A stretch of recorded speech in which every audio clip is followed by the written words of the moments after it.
வரப்போகிற பாடலோட முதல் வரி என்னன்னு கண்டுபிடிச்சி எனக்கு கமெண்ட் பண்ணுங்கள் பார்ப்போம். இந்த வீடியோ பிடிச்சதுன்னா லைக் பண்ணுங்கள், ஷேர் பண்ணுங்கள், சப்ஸ்கிரைப் பண்ணுங்கள். தேங்க்யூ. என் வாழ்க்கை நதியே கரை ஒன்று கண்டேன், உன் நெஞ்சிலேனோ கரை ஒன்று கண்டேன்.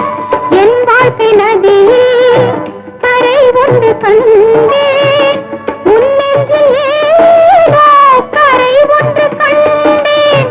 புரியாததாலே திரை போட்டு வைத்தேன், திரை போட்ட போதும் அணை போட்டதில்லை. மறைத்திடும் இறைவனை விளக்கி வைப்பாயோ, விளக்கி வைப்பா.